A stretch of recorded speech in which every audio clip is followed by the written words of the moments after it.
Hello, everyone. All my best wishes from Istanbul, Turkey.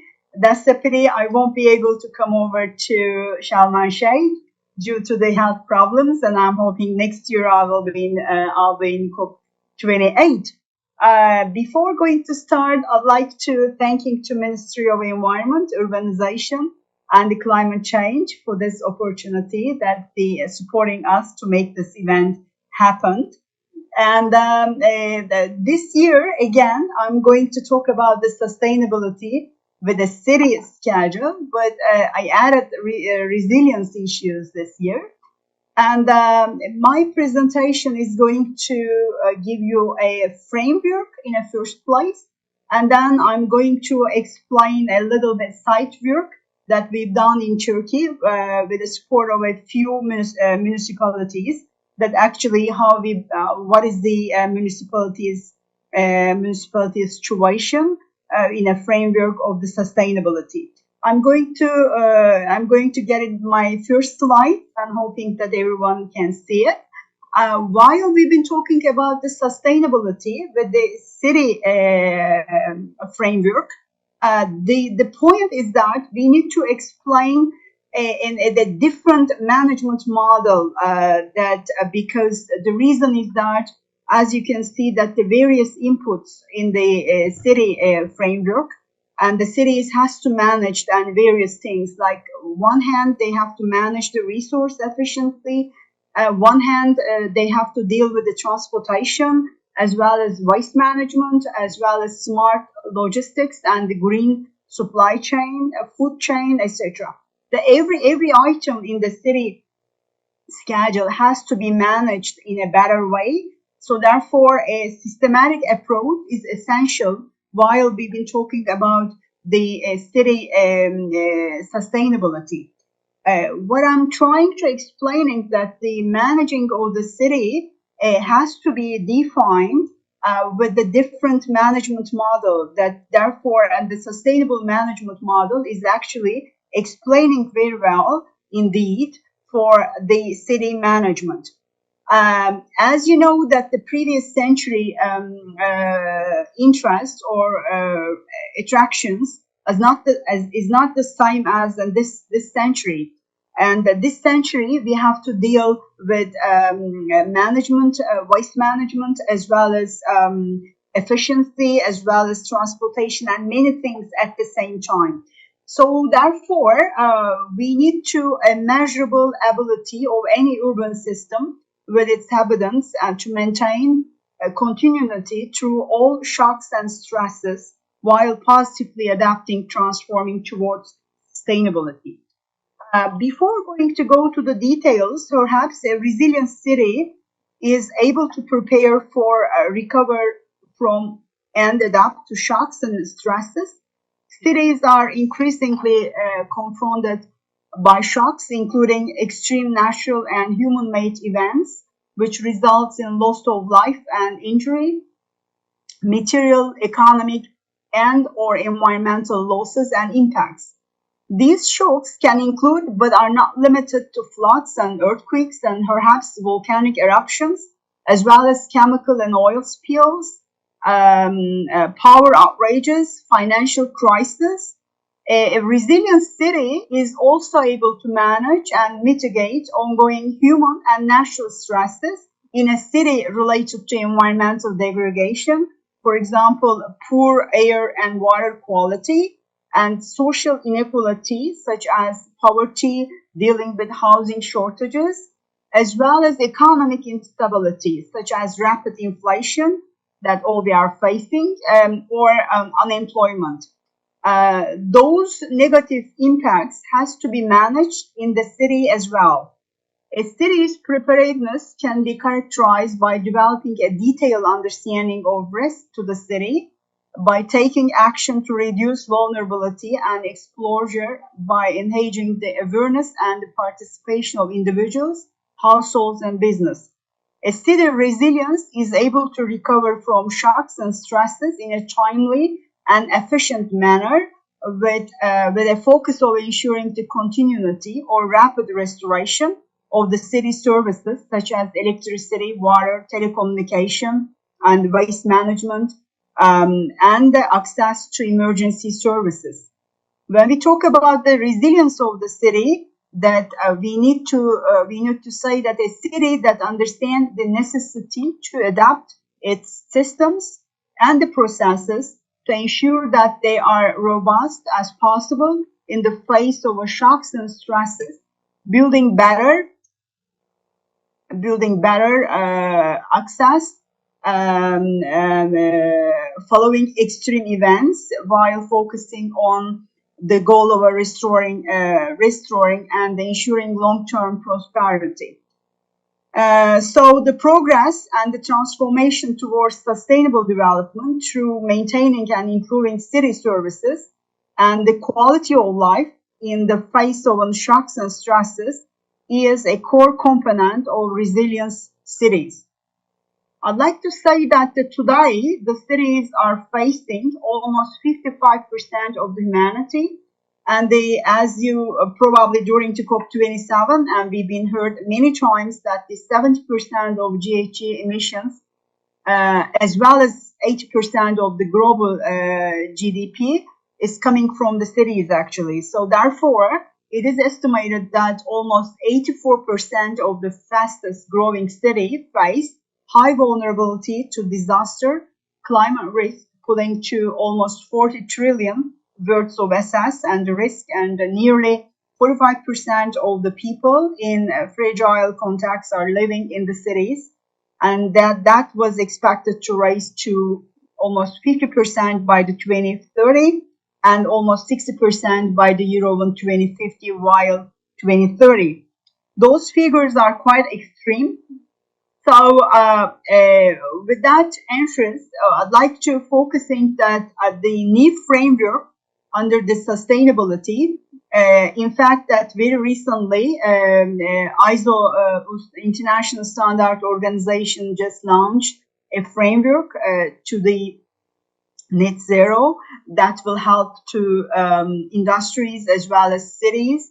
With that framework, as well as OECD framework regarding the sustainability main components like an economy, governance, environment, and society has to merge together and to manage together. This harmony is required new terminology or required new compliance requirements both in the city level as well as national, as well as regional level to manage in a better way. When we are talking about the economy, that the number one is that the conditions allow the innovation to take place. So therefore, without innovation, we cannot talk about the sustainability or improvements in that way. And the diverse number of industries and dynamic economy to generate growth, as well as people have an access to employment, education, services, and skill trainings. And those the lines and also very much linked into the municipalities concern. The environment issues that is a link into the ecosystem is sound and diverse. Infrastructure needs and adequate natural resources are available for citizens, and the policies toward land use in the city. During the COVID-19, all we need that the clean air and the forest and the land use requirements are very essential for well-being and happiness of the citizens. The governors is actually creating a great framework to manage sustainability towards to resilience of the cities. And the clear leadership and the management, organizational definitions, and strategic and integrated approaches are taken by the leaders, and the public sector has the right skills, and the government is also open and transparent with that framework. In fact, that we've been expecting a lot from the municipalities, and the society part are inclusive and cohesive. Citizens networks has to be encouraged, and the communities are active in their decision making processes, and the safety requirements, as well as citizens enjoy healthy lives as important parameters that has to be managed with this sustainability framework. And towards to the resilience, we need to describe measuring instruments in the city schedule. And this one that on the screen that I've been sharing you OECD framework, and also I'm going to share with you the UNDRR measuring requirements as well, that the economy, society, and governance, together with the environment, has to be described performance indicators for better management. The sustainability of the cities and towards to resilience issues, that this systematic approach has to be addressed in the management part of the municipalities. Why the systematic approach is essential?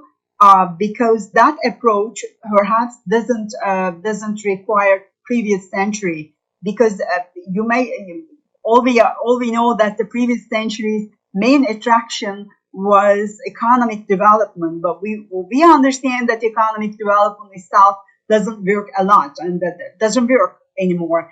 I may say so. So this century, that I call it the climate century, requirements are different than the previous century. So therefore, only economic development is not enough unless that the environment or environment development, as well as social issues, is a part of the system. Systematic approach is actually linked into the multiple connections and interactions in the city level. So therefore, the city is managing with the system of systems, that the one way the food storage and delivery is handling, another way that the water and wastewater management is working, and the infrastructure requirements is another way, that's transportation and ecosystems as well.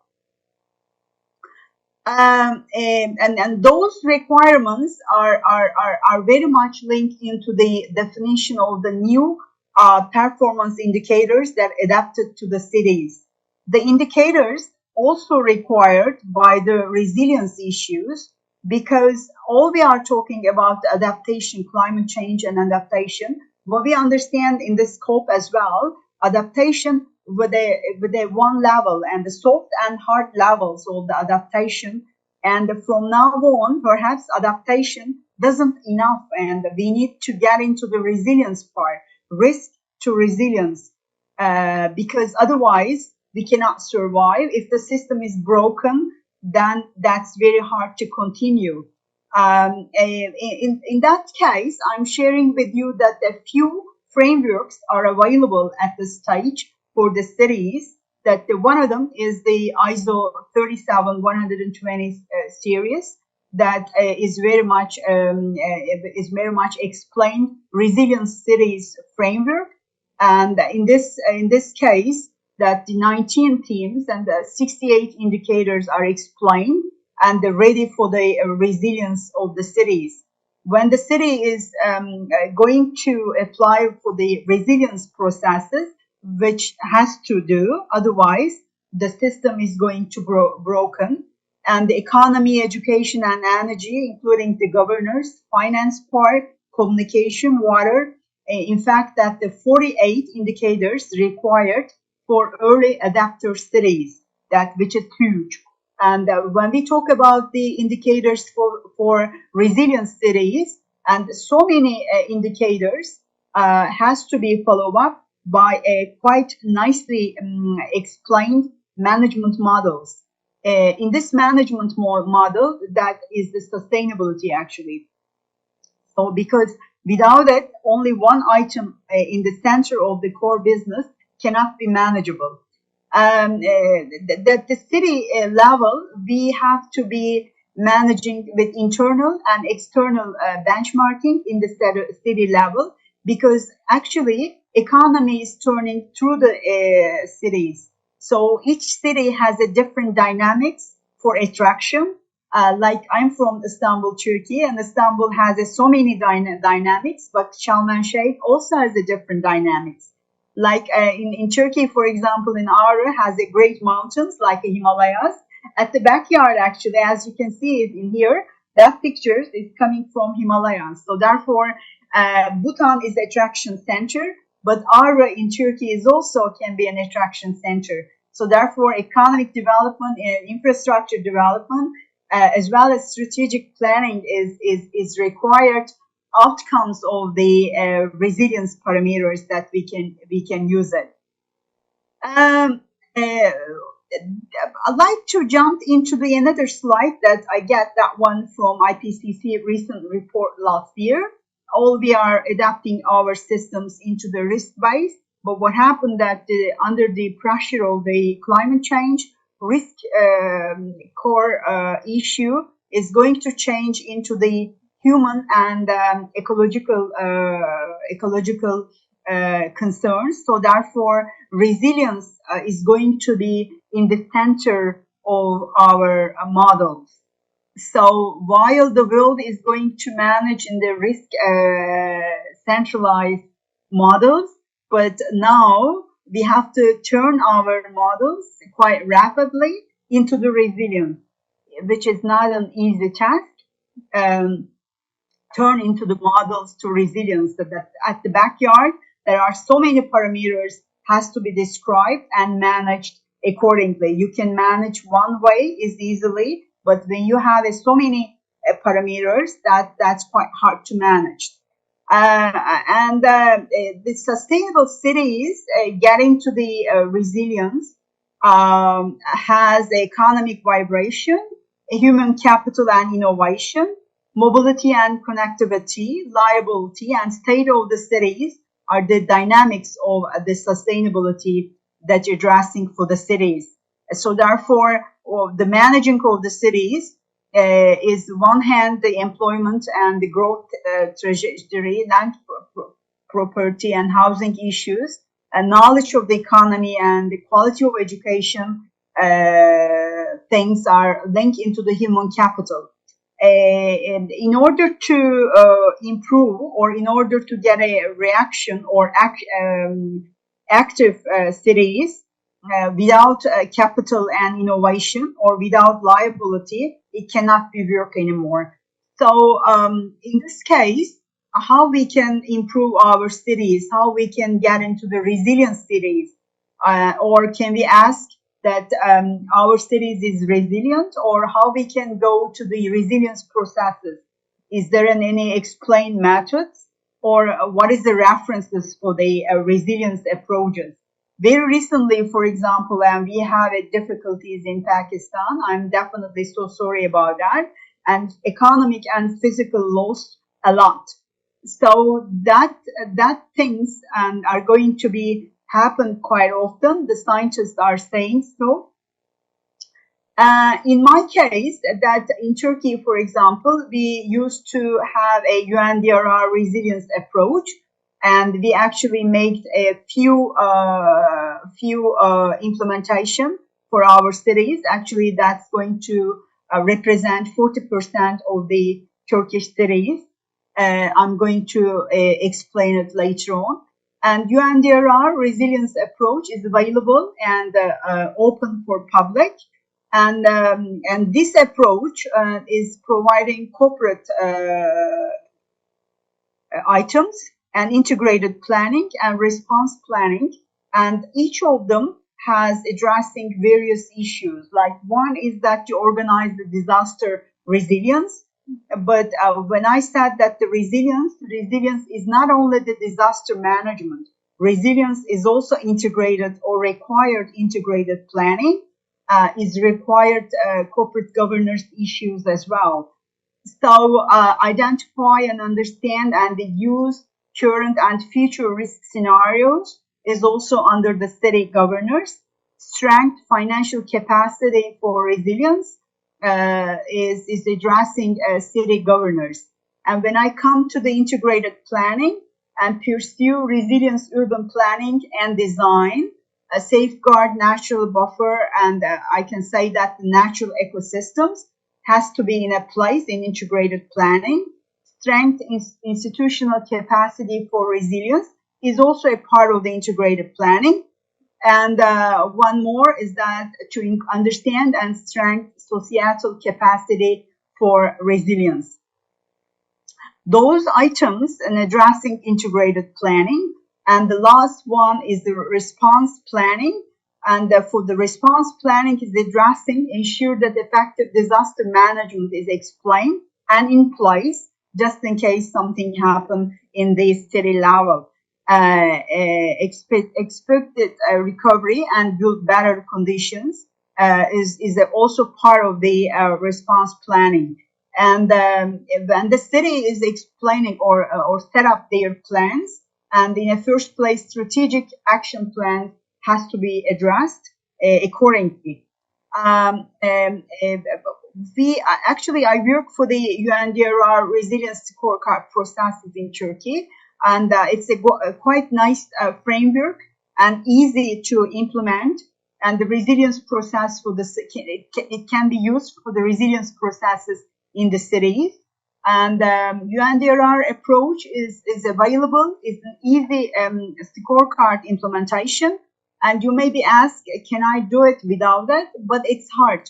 That is providing you a screening issue and screen your city, how resilient your city. So therefore, you need a screening processes in the first place before going to make further planning. Disaster resilience scorecard for cities is also required and helping to the cities to monitoring and reviewing cities processes for further implementation. And of course, Sendai framework for 2015 and 2030 is also can be reachable through the framework. And this framework has one is the concept and the tools and analysis, and also that's bring you into the strategic planning, and then the implementation is required. As you know that the many cities, including Turkey, has a strategic plans for city management, but those are actually does not really reflecting Sendai framework requirements as well as sustainability itself, because there are so many items and so many tools that need to be come together in a proper manner. In UNDRR approach, that they have a 10 essentials for making city resilience. In that was indicators linked into the risk use, and then to gaps, and to make your prioritization and to find out your materiality issues in the city schedule in order to make a further issues for resilience requirements. And as I said, that all we are talking about, or around the 10 years from now on, we've been talking about mitigation issues. Mitigation for the climate change is also an issue, but we were talking about the adaptation, but the adaptation is not enough anymore. So therefore, strong and resilient, flexible cities has to be set up, and there are lots of ways to do so, but that is the high time to do right now. UNDRR disaster resilience scorecard for the cities has actually two items. One is the primary one, and the another one is the detailed one. I highly recommend it for the cities in a first place to make a primary assessment. Primary assessment gives you a lot about your cities, and in the first place, you need to understand what is the weakness points or what is your powerful areas to do so. And like in Istanbul, as well as Ankara, as well as Muğla, Seyhan municipalities, I think we make it in Izmit as well. We make it primary assessment. But when I get into the scores, probably later on I will share with you, that is very hard to make a comparison in between, because each city has a different dynamics. And so therefore I can't generalize. I cannot make any conclusion that the one part is high, another one is not, because it's quite different dynamics for the cities. To set up your cities in a resilience pathway, and the UNDRR approach that they have 10 essentials for resilience. Number one is that they organize for disaster resilience. As I said, we make it almost 5 cities that was representing almost 40% of the country. Then Istanbul itself, almost 20 million. So if you say that we are an 80 or 85 million population in Turkey, that which is huge. Organizing for disaster resilience is the one hand, and the second item is that identify, understand, and use current and future risk scenarios. With this item, perhaps that while our cities has made their scenarios, risk management as well, that we had an experiences, earthquake experiences, very bad experiences for the earthquake. So therefore, risk scenarios that we have a great experience on this. I guess we are powerful in this part. And the third essential is the strength, financial capacity for resilience. I think most of the cities that this essential is needs to improve it, and it's quite a weak point of the cities, but that can be manageable. But before going to manage something, you have to understand your situation in the first place, and then to make your plans accordingly. Essential 4, pursue resilient urban development and design. And the essential 5 is describing natural ecosystems. And the essential 6, institutional capacity for resilience. And this is also has to be improved, both in Turkey and the rest of the countries as well. Or I may say that another country is in the city schedule. Essential 7, strength societal capacity for resilience. This is also very important. As you can say that this climate change is not an issue for the governments, it's not an issue for the countries or globally. It's an issue for public. It's an issue for everybody. So therefore, that can be managed altogether. Essential 8 is increased infrastructure resilience, and 9 is addressing effective disaster response. And the effective disaster response is also described very well in Turkey as well, managed by AFAD and related organizations. Essential 10 is the recovery and build back better operations. And this, from now on, that I explained, and the framework for resilience pathway, and when you make your city resilient, in the first place, you have to find out a framework, what kind of framework that you're going to use for resilience pathway. You have to measure in the first place. You have to understand your weaknesses, you have to understand your powerful areas. That UNDRR, which is open for public, has 10 essentials addressed very well, and we have been done that for Ankara, Seyhan, Muğla, Adana, and Istanbul municipalities, and those municipalities, metropolitan as well as municipalities, addressing almost 40% of the country's population. Like the numbers that we calculated from the cities, like a primary assessment that we've done with 5 municipalities in the country, that like in Istanbul, 48% of the 141 outcomes, and that figures are actually is representing quite differently. So when the figures are low, don't worry about that, which it means that you know yourself very well indeed, because the point for the primary assessment is to understand yourself in the city, to create a better action plans further up for sustainability. So therefore, those numbers are quite important. When I have the results that I'm not going to share with you all of them because it's a lot. What I can say that the number one is the organized for the resilience. The outcomes of the questions are quite different. For example, what I'm saying is that even you are in metropolitan municipalities, because each metropolitan municipalities have a different outcome, population as well as systems as well as other issues. That doesn't the answers doesn't come up the same.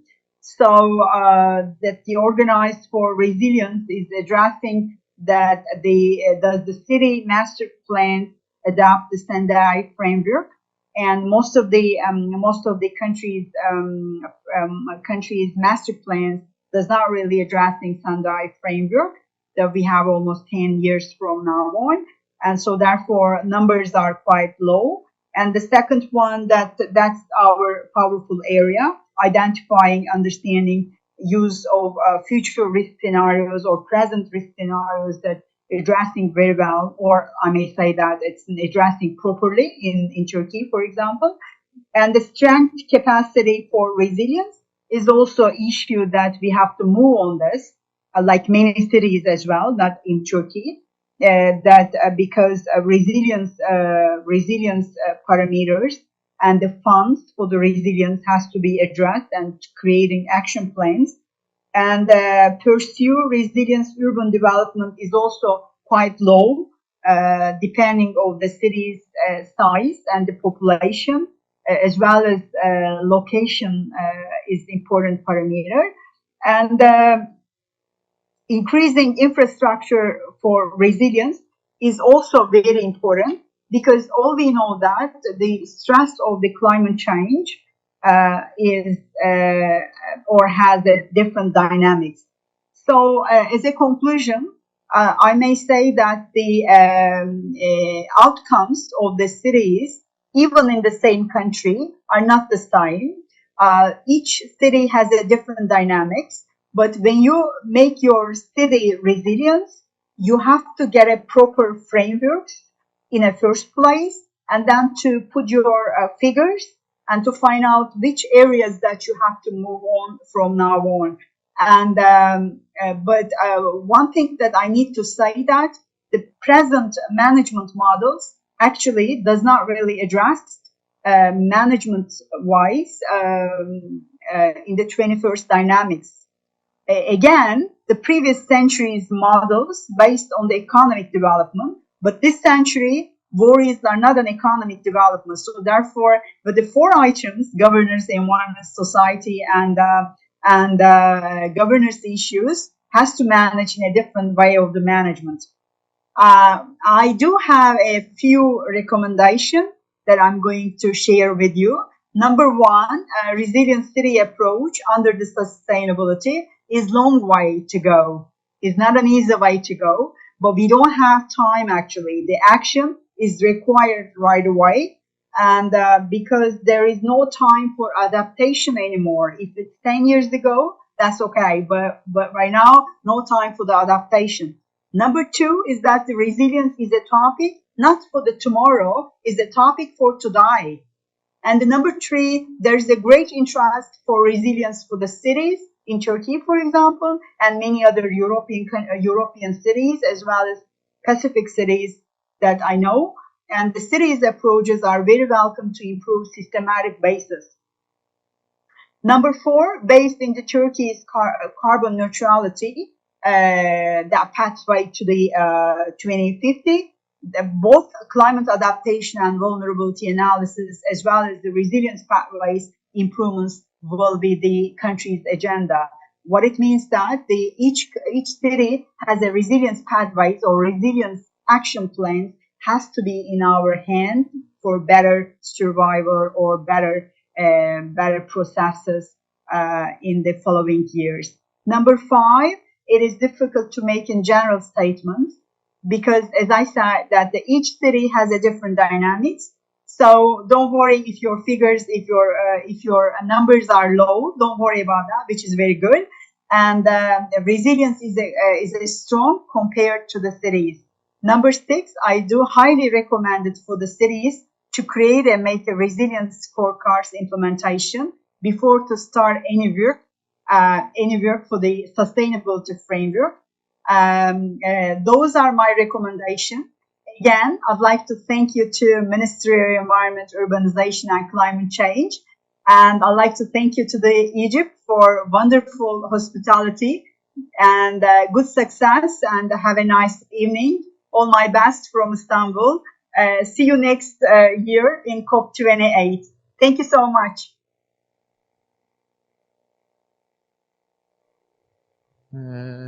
Thank you so much. Hocam çok teşekkürler. Ağzınıza Thank you. sağlık. Probably there is no questions. If there is, then I will. Unfortunately, almost there is no question as far as I see. Yeah, okay. But Lovely. we are very thankful for your valuable presentation, and I want to thank you on behalf of Ministry of Environment, Urbanization and Climate Change. And I hope to see you in person, and I hope to see you in other events as well.